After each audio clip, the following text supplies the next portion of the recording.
पुण्यामध्ये दिव्यांगावरती पोलिसांनी लाठीचार्ज केला।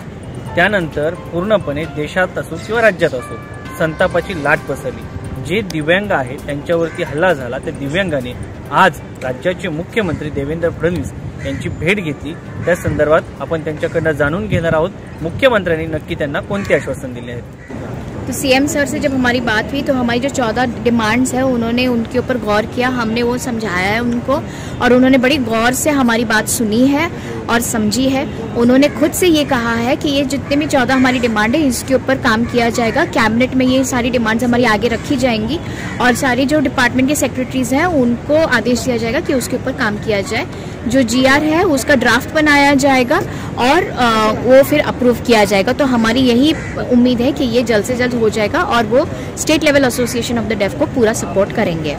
वो कह रहे हैं हमारा यही उद्देश्य है कि हमारे जो भी डिमांड्स हैं, ज़्यादातर हम एजुकेशन के बारे में बात कर रहे हैं, जैसे कि हायर एजुकेशन में और यूनिवर्सिटी कोर्सेज जो रहते हैं, availability of commerce, arts, science होना चाहिए डेफ लोगों के लिए। हायर एजुकेशन में हमारे पास 11th एंड 12th होना चाहिए और बेरा टेस्ट उन लोगों का करवाना चाहिए जिन्होंने जारी सर्टिफिकेट्स, डिसेबिलिटी सर्टिफिकेट्स लेके उन्होंने गवर्नमेंट जॉब्स ली है, जो कि हालांकि डेफ कोटा के लिए बनी हुई थी। ऐसी काफ़ी मुद्दे हमारी हैं। जो 80 से 100% डेफ होते हैं, प्रोफाउंडली डेफ होते हैं, हियरिंग लॉसेस का होता है, उनको जॉब्स नहीं मिलती है, तो उनको फिर जॉब अपॉर्चुनिटीज़ मिलना बहुत ज़रूरी है। इसके ऊपर भी बात की है तो बहुत पॉजिटिव रिस्पॉन्स मिला है हमें। मनोज पटवारी जी कह रहे हैं, मैं भी वही ऐड करूंगा जो इन दोनों ने। सीएम सर से मैंने एक और ख़ास रिक्वेस्ट यही की है कि हम चाहते हैं कि सीएम सर हमसे साइन लैंग्वेज सीखें, क्योंकि फिर हमारे लिए डायरेक्ट एक्सेस हो जाएगा जब हम उनसे बात करना चाहें। क्योंकि यही बहुत बड़ी बात है कि एक बैरियर फ्री एनवायरनमेंट बने और सबसे पहला अगर सीएम सर ये करें तो इंडिया में ये पहली बार होगा कि सीएम सर साइन लैंग्वेज सीखेंगे और वो इसकी तरफ काफ़ी पॉजिटिव रहे। जिस तरह से जो मारा है उन दिव्यांगों को, तो आप वो पुलिस जो जिसने मारा है उनको, तो उन पे कुछ कार्रवाई की मांग की आपने? हमने की तो नहीं है, पर हम प्लान करना चाह रहे हैं। लेकिन ये है कि हम उनको माफ़ तो नहीं कर सकते, क्योंकि हम पहली बार ऐसा हुआ है अपने भारत में कि डेफ लोगों के ऊपर, डिसेबिलिटी की बात नहीं कर रहा हूँ मैं, पर डेफ लोगों के ऊपर पहली बार ऐसी मारहानि की हुई है और काफ़ी ज़ोर से लगा है हमारे लोगों को। तो हमारे 40 भाइयों को, बहनों को चोट लगी है इसमें, तो इसके बारे में हमारा बोर्ड जो है वो बात करेगा। अभी जो जिनको मार लगा है उनकी तबीयत अच्छी है क्या?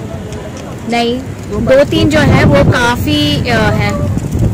मुझे खुद को मार लगी थी और वो सूजन आई हुई है और काफ़ी दर्द होता है, पीठ पे लगा हुआ है, पैर पे लगा हुआ है। कुछ लोगों को बहुत ज़ोर से लगा कि वो चल भी नहीं पा रहे हैं और कौन देखेगा उनकी तरफ, कौन? तो हम कैसे इस बात को माफ़ कर सकते हैं, क्योंकि हम जब डेफ लोग होते हैं हमें वैसे ही एक डिसेबिलिटी के तौर पे रहती है, एक एक्सेसिबिलिटी की प्रॉब्लम होती है, ऊपर से मार भी दिया तो हम कैसे चलेंगे, कैसे कुछ करेंगे? हमने कोई ऐसी खतरनाक चीज़ तो की नहीं, ना हमने बॉम्ब फेंका, ना हमने कोई पत्थर फेंका, हमने कुछ ही नहीं किया। हम सिर्फ एक आराम से एक प्रोटेस्ट निकाल रहे थे, हम चल रहे थे और हमारे ऊपर फिर उन्होंने लाठीचार्ज कर दिया। अभी उन पर किस तरह सा गवर्नमेंट कुछ पैसा दे रही है क्या उनके उपचार करने के लिए, कुछ दवा पानी के लिए? गवर्नमेंट 4 बजे करीबन उनको गवर्नमेंट हॉस्पिटल ले गए, 4 से 5, 6 बज गए थे और उनको कुछ भी सपोर्ट नहीं दिया। फिर अत्या जो इंटरप्रेटर थी मेरे साथ, हम दोनों वहाँ पे पहुँचे और हमने उनसे बात करी, हॉस्पिटल में बात करी कि इनको कुछ मदद की जाए। तो हॉस्पिटल में जितने भी कर्मचारी थे वो लोग बस रुके हुए थे, कुछ नहीं कर रहे थे। और फिर सुप्रिया ताई आई वहाँ पे और उन्होंने फिर काफ़ी ज़ोरदार वहाँ पे बात करी और उस हिसाब से फिर उनकी जो सुपरिटेंडेंट है, मेडिकल चीफ सुपरिटेंडेंट, वो लोग आए और फिर उन्होंने उनकी तरफ ध्यान दिया, उनका एक्सरे वगैरह निकाला। लेकिन ये शाम को 10 बजे के करीबन कुछ हुआ, 2 लोगों को दवाई दी, बट बाकी लोगों को जिनको चोटें लगी थी उनको 2 लोगों को बहुत ज़ोर से लगा था, बाकी लोगों को खरोंचें और चोट लगी थी। गवर्नमेंट ने आप उसका कुछ पैसा दिया है? नहीं, बिल्कुल नहीं। वो फ्री गवर्नमेंट वो फ्री हॉस्पिटल है ना, प्राइवेट हॉस्पिटल में नहीं लेके गए ना, गवर्नमेंट हॉस्पिटल में उठा के फेंक दिया था उनको। पुलिस उनको उठा के वहाँ पे ले गई, उनसे वहाँ पे सिर्फ कह दिया कि इनको लगा है और पुलिस वहाँ से हट गई। वहाँ पे ना इंटरप्रेटर था ना कोई था जो उनको मदद नहीं कर सकता था। हमें फिर कॉल आया तो फिर मैं और मेरे साथ मेरी इंटरप्रेटर हम गए वहाँ पे और हमने उनकी मदद की। तो गवर्नमेंट हॉस्पिटल गवर्नमेंट हॉस्पिटल नियम की पायबंदी करे, नियम की पायबंदी करे। गवर्नमेंट हॉस्पिटल जो है उन्होंने नियम के बारे में जानना चाहिए कि उनको बिठा के रखा था वहाँ पे, उनकी कितनी तकलीफ हो रही थी लेकिन उनको कुछ भी फर्स्ट एड वगैरह कुछ नहीं करवाया था काफ़ी देर तक। और लास्ट क्वेश्चन ये है, आपकी जो मांगे है वो जो मेन मांगे है वो क्या है? सबसे पहले तो हम एजुकेशन के बारे में बात कर रहे हैं। जो 10th SSC के बाद जो भी पढ़ाया जाता है, मतलब SSC तक जो भी पढ़ाया जाता है वो बगैर साइन लैंग्वेज के सिखाया जाता है। दूसरा ये एम्प्लॉयमेंट अपॉर्चुनिटीज जो हार्ड ऑफ हियरिंग रहते हैं उनको मिल जाता है, और जो हमारा प्रोफाउंड डेफ कम्युनिटी है वो उनको जॉब नहीं मिलती है। और इंटरप्रेटर्स होना बहुत ज़रूरी है, इंटरप्रेटर्स को पेमेंट होनी चाहिए, गवर्नमेंट से होनी चाहिए।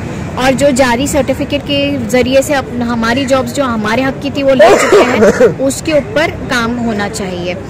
और गवर्नमेंट इंटरव्यूज़ के टाइम पे डेफ लोगों को एग्ज़ाम नहीं होना चाहिए, रिटन एग्ज़ाम नहीं होना चाहिए, वो सिर्फ एक इंटरव्यू होना चाहिए। और हायर एजुकेशन होना चाहिए, स्पेशलाइज्ड कोर्सेज होने चाहिए, जैसे इंजीनियरिंग है, पैरामेडिकल है, मेडिकल कोर्सेज, ये एक्सेसिबल होना चाहिए डेफ कम्युनिटी के लिए। यही सब आता है हमारी 14 डिमांड्स में, क्योंकि हम चाहते हैं कि जैसे हियरिंग लोग जो है, हियरिंग कम्युनिटी जो है, हम उनके बराबर में खड़े रहें और उस तरीके से उस प्लेटफॉर्म पे हम अपनी लाइफ आगे जी सकें। तो इक्वालिटी बहुत ज़रूरी बात है। तो या हम टीचर्स बने, हम डॉक्टर्स बने, हम 5 साल से ये आंदोलन कर रहे हैं और आज जाके मतलब हम इस मुकाम पर पहुँचे कि हमारी बात कोई सुन रहा है। अभी आपको लगता है CM आपकी बात सुनेंगे? CM सर से बात तो हो गई है, अब देखें क्या होता है, क्योंकि GR अगर नहीं अप्रूव हुआ तो फिर हम आगे हमारी तरह हिसाब से करेंगे। फिर हम जो वोटिंग हम बॉयकॉट करेंगे पूरे तकीर से, हम और हमारी फैमिलीज उसको बॉयकॉट करेंगे, क्योंकि ये बार बार हमारे बातों पे यूं ही हमें बातों में उलझा के रखना वो बात नहीं रहेगी। कोई भी पार्टी हो, हम किसी को भी वोट नहीं देंगे। 18 लाख डेफ हैं, 18 लाख डेफ है, प्लस उनकी अगर फैमिलीज भी अगर वोट नहीं करेंगी तो वो बहुत बड़ा वोट बैंक होगा जो वोट नहीं देगा। अगर हमारी जो मांगे हैं वो पूरी हो जाएंगी तो हम फुल सपोर्ट करेंगे गवर्नमेंट को, तो हम उनकी प्रोसेस का इंतजार कर रहे हैं। एकंदरीत आता सगळं जे आहे, यांच्या ज्या मागण्या आहेत या मुख्यमंत्र्यांनी याच्यावरती विचार करण्याचं आश्वासन दिल्याचं कळत आहे। आता आश्वासनावरती कधी निर्णय होतो हे पाहणं महत्त्वाचं आहे। ज्यांच्यामध्ये शक्ती नाहीये अशावरती अमानुषपणे लाठीचार्ज होतो, कुठेतरी मानवी संवेदना ज्या आहेत त्या मेल्या आहेत का असा प्रश्न पडल्याशिवाय राहत नाही।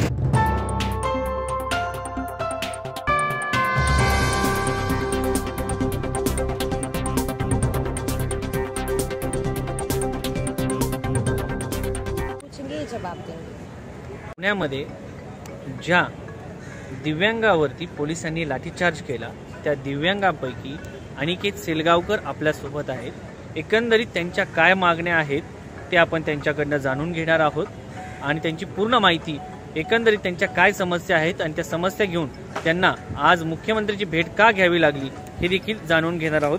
अनिकेत, काय नक्की समस्या आहे? तुमचं नाव सांगा आणि तुम्ही राहता कुठे तेही सांगा। मेरा नाम अनिकेत सेलगावकर है, मैं परभणी से हूँ। मैं राजस्थीय कर्णबधिर एसोसिएशन का वाइस प्रेसिडेंट हूँ और हमारे पूरे महाराष्ट्र में और पूरी डेफ कम्युनिटी में बहुत सारे तकलीफ़ें हैं, बहुत सारी समस्याएं हैं। सबसे बड़ा जो प्रॉब्लम है वो कम्युनिकेशन का होता है, मतलब बातचीत करने का। जब हमारा कम्युनिकेशन नहीं होता है, जैसे हम कहीं भी जाते हैं, गवर्नमेंट के ऑफिस में जा रहे हैं या कहीं भी, वहाँ पे कम्युनिकेशन नहीं हो पाता है। बट हमारा जो डेफ लोग हैं, हमने सबके साथ मिलकर के चर्चा की है और हम फाइट कर रहे हैं और हमने स्लाज जो है राजस्थीय कर्णबधिर एसोसिएशन की स्थापना की है। और हमारा जो एम है, हमारा जो एजेंडा है वो डेफ एजुकेशन है। मतलब हमारे यहाँ पे बहुत सारे डेफ बच्चे हैं जिनको एजुकेशन में मतलब उनकी शिक्षा में बहुत वो नुकसान हुआ है उन लोगों को। तो हमारी जैसी टीम है, मनोज पटवारी है, प्रदीप मोरे है और भी हमारे मेंबर्स वगैरह हैं, हमने मिलकर के हमारी 14 डिमांड्स बनाई है। उस 14 डिमांड्स है जिसमें हम सीएम के साथ मतलब बहुत सालों से फाइट कर रहे हैं उनसे। सीएम के साथ से हमने मतलब हमारी बहुत बार मीटिंग हो चुकी है। ऐसे नहीं कि मतलब एक ही बार आज हुई है, पहले से ही होती आ रही है। वो कह रहे मतलब और ये भी हम मतलब बहुत आश्वासन दिए जाते हैं, हाँ हम काम करेंगे, हाँ 8 दिन में होगा ऐसे करके। तो ऐसे कोई डेडलाइन बट उस एजेंडा में या उसमें डेडलाइन हमें नहीं दी गई हमारे काम के लिए। तो बहुत मतलब ये एक ही हो गया ना कि वो भी एक लॉ वायलेट किया। फिर हमने डिस्कस किया और अभी जो हमारी डिमांड्स हुई तो उसमें एक जो टीए की जो है ट्रैवलिंग अलाउंस की डिमांड हमारी पास हुई।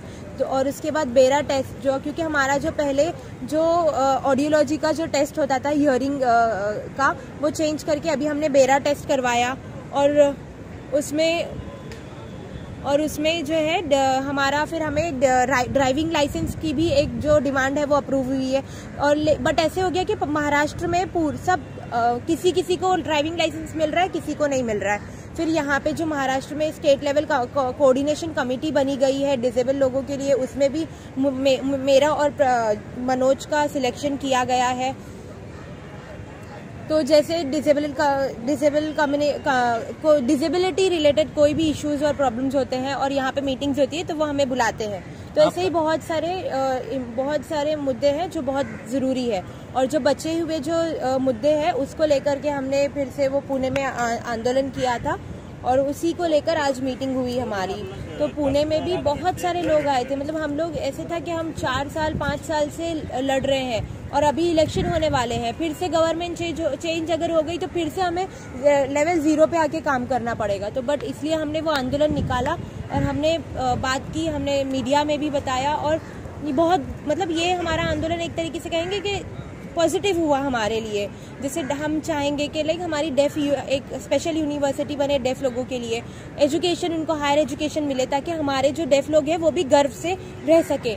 तो ये डिमांड सिर्फ 14 ही डिमांड्स नहीं है बट ये इसमें और भी डिमांड्स है जो चलते रहेगी। लेकिन हमें हमारा जो बेस बहुत ज़्यादा मजबूत करना पड़ेगा। जो एक्ट है हमारा RP rights of person with disabilities act 2016, इसमें जो हमारे रूल्स और प्रोविजंस हैं हम वो सब लेकर के डिमांड्स मांग रहे हैं। तो हमारे प्रोविजंस हमें सब चाहिए। कैसे हो जाता है कि जो अंधे मतलब जिनको दिखाई नहीं देता वो उनको वॉकिंग स्टिक्स दी जाती है, और जो लोग चल नहीं सकते उनके लिए रैंप दिए जा रहे हैं, उनको अनएम्प्लॉयमेंट भत्ता दिया जा रहा है, सब है उनके लिए। और वो लोग सक्सेसफुल हो रहे हैं, IAS ऑफिसर बन रहे हैं, फेमस भी हो रहे हैं। वैसा डेफ कम्युनिटी में कोई नहीं है, वो लोग कोई आगे नहीं बढ़ा। तो इसलिए हम लोग वही चाहते हैं कि अगर डेफ यूनिवर्सिटी आती है तो हम लोग भी CEO बन सकते हैं, हम लोग भी आगे जा सकते हैं, हमारे लोगों का भी इंटरप्रेटर के थ्रू आगे बहुत सक्सेसफुल हो सकते हैं। उनका गांव कौन सा है, वो कहाँ से आते हैं? मैं परभनी से हूँ। मैं और मेरी फैमिली मतलब मेरी जो पूरा परिवार है वहीं परभनी में परभनी के एक छोटे गांव से है, जो अभी सेलूर गांव है वहाँ से है, जो कि लेकिन शिफ्ट होके अभी हम परभनी सिटी में ही रह रहे हैं। मेरी शादी हो चुकी है, मेरा एक बच्चा है, मेरा बच्चा भी जो है वो डेफ है, वो बोल सुन नहीं सकता।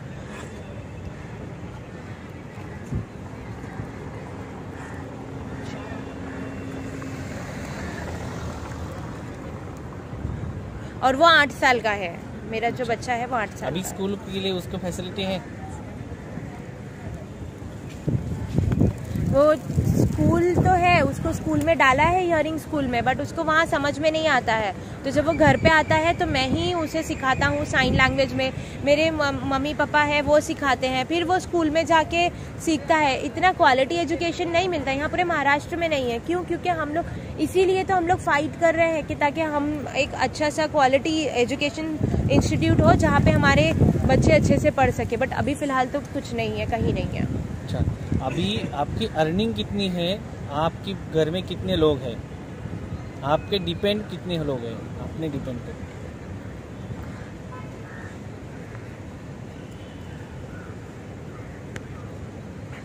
देखिए मेरे परिवार में मेरे माँ बाप हैं, वो हमारे साथ रहते हैं, और मेरी बहनें, उनकी तो शादी हो चुकी है, लेकिन मेरे बच्चे को मिला के हम 5 लोग हमारे घर में रहते हैं। मैं LIC एजेंट मतलब LIC agent national level, state level पे काम करता हूँ। डेफ कम्युनिटी के अंदर करता हूँ। जिनको लगता है कि LIC निकालनी चाहिए तो मैं उनको LIC देते हैं। मेरे पापा काम करते हैं, रिटायर्ड है तो उनकी थोड़ी पेंशन आती है, और थोड़ा मेरा इनकम आके, और थोड़ी गांव मतलब हम खेती होती है बट इतना सक्सेसफुल नहीं होता खेती का, तो हम मेरे पापा का और मेरा इनकम मिला के ही पूरा घर चलता है। अगर आप दिव्यांग हैं तो अगर आपको नौकरी मिल जाती तो आपको लगता है थोड़ा बहुत सुधार होता आपके जीवन में?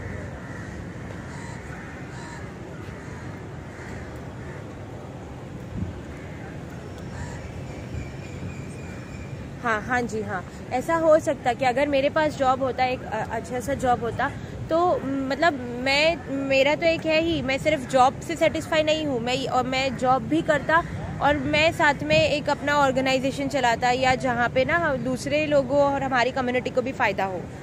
2016 में एक कानून शुरू हो गया, उस कानून का कोई फ़ायदा हुआ है कि उसमें कुछ सुधार लाने की ज़रूरत है? पहले का जो पर्सन विद डिसेबिलिटीज़ एक्ट था, पीपल विद डिसेबिलिटीज़ एक्ट 1995 का, वो मतलब डेफ कम्युनिटी पर बिल्कुल उसका फोकस नहीं था। वो ब्लाइंड और हैंडीकैप लोगों के लिए ही मतलब बहुत उसमें डिमांड्स, उसमें बहुत उनके लिए अच्छा मतलब सहूलतें थी। बट अब जो RPWD, rights of person with disabilities act 2016 आया है, उसमें बहुत चेंजेस आए हैं, उसमें डिसेबिलिटीज़ इंक्रीज हुई है, उसमें बहुत ज़्यादा मतलब ना लीगली राइट्स हमें दिए गए हैं, तो वो एक तरीके से बहुत चेंजेस लेकर आया है ज़िंदगी में। आपको लगता है वो परफेक्ट है, उसमें कुछ चेंजेस की ज़रूरत है, या आपको लगता है यही ही परफेक्ट है, इसमें कोई ज़रूरत नहीं? अभी ऐसे हम ये तो नहीं कह सकते कि कोई भी चीज़ परफेक्ट नहीं होती, तो वो भी एकदम परफेक्ट है हम नहीं कह सकते, तो थोड़ा बहुत चेंजेस है, मतलब ना ये और कोई भी चीज़ पूरी ज़िंदगी भर से एज इट इज़ नहीं होगी, हर चीज़ है चेंजेस करनी पड़ती है टाइम के हिसाब से। अच्छा, अभी आप खेती भी करते हैं, क्या लगता है किसानों की हालत दिन में दिन बिगड़ती जा रही है? अभी क्या हालत है गांव में किसानों की खेती की? आपको कुछ मिलता है उससे?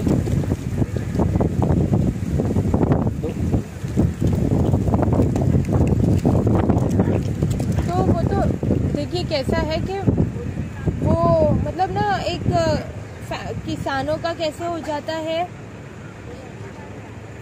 किसानों की जो ज़िंदगी है वो उनका ही मतलब वो पहले से ही खेती लोग करते आ रहे हैं, वो उसी में है, तो उनकी वो तकलीफ़ें तो जो पहले से थी वही है, वो नेचर पे डिपेंड है एक्चुअली।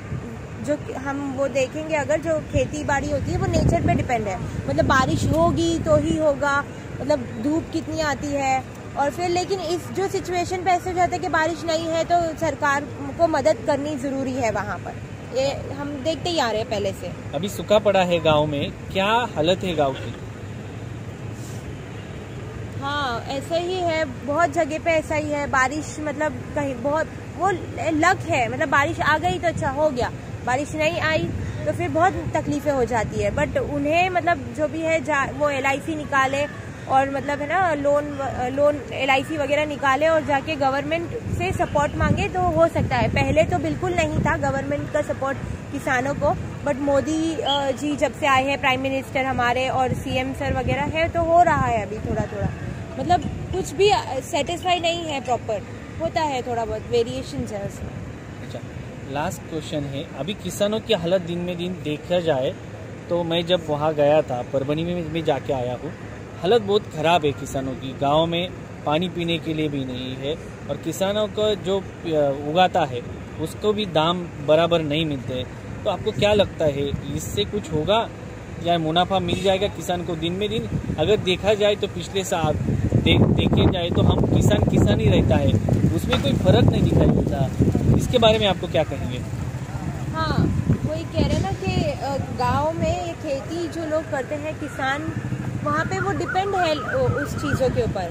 लेकिन बट जो किसान जो है वो किसान करते आ रहे हैं, वो खेती ही कर रहे हैं, बट उनके जो बच्चे हैं वो कहीं और जाके काम कर रहे हैं, पढ़ रहे हैं, थोड़ी दूसरे फील्ड्स में जाके काम कर रहे हैं और फिर ऐसे आके वो लोग गुजारा करते हैं। तो ये चीज़ चल रही है अभी, मतलब ऐसा नहीं है। और ये भी कहेंगे कि अगर वो नहीं कर रहे तो वो दूसरे काम भी करे, लेबर वर्क हो गया, ऐसे सब कुछ।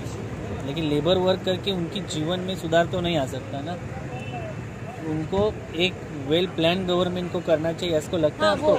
वो भी है एक, वो मतलब, और देखिए कैसा है ना, मतलब वो उनके स्कूल कैसा हो जाता है कि किसान वगैरह अपने बच्चों को भेज देते हैं स्कूल में, उनकी जिंदगी चेंज होती है, लेकिन किसानों की इसलिए नहीं होती क्योंकि वो पहले से ही मतलब उस तरीके से रहते आए हैं और उन्हें वैसा रहना भी पसंद है। दोनों भी चीज हो सकती है। उनको पसंद है किसानों का ऐसा गरीबी में रहने की।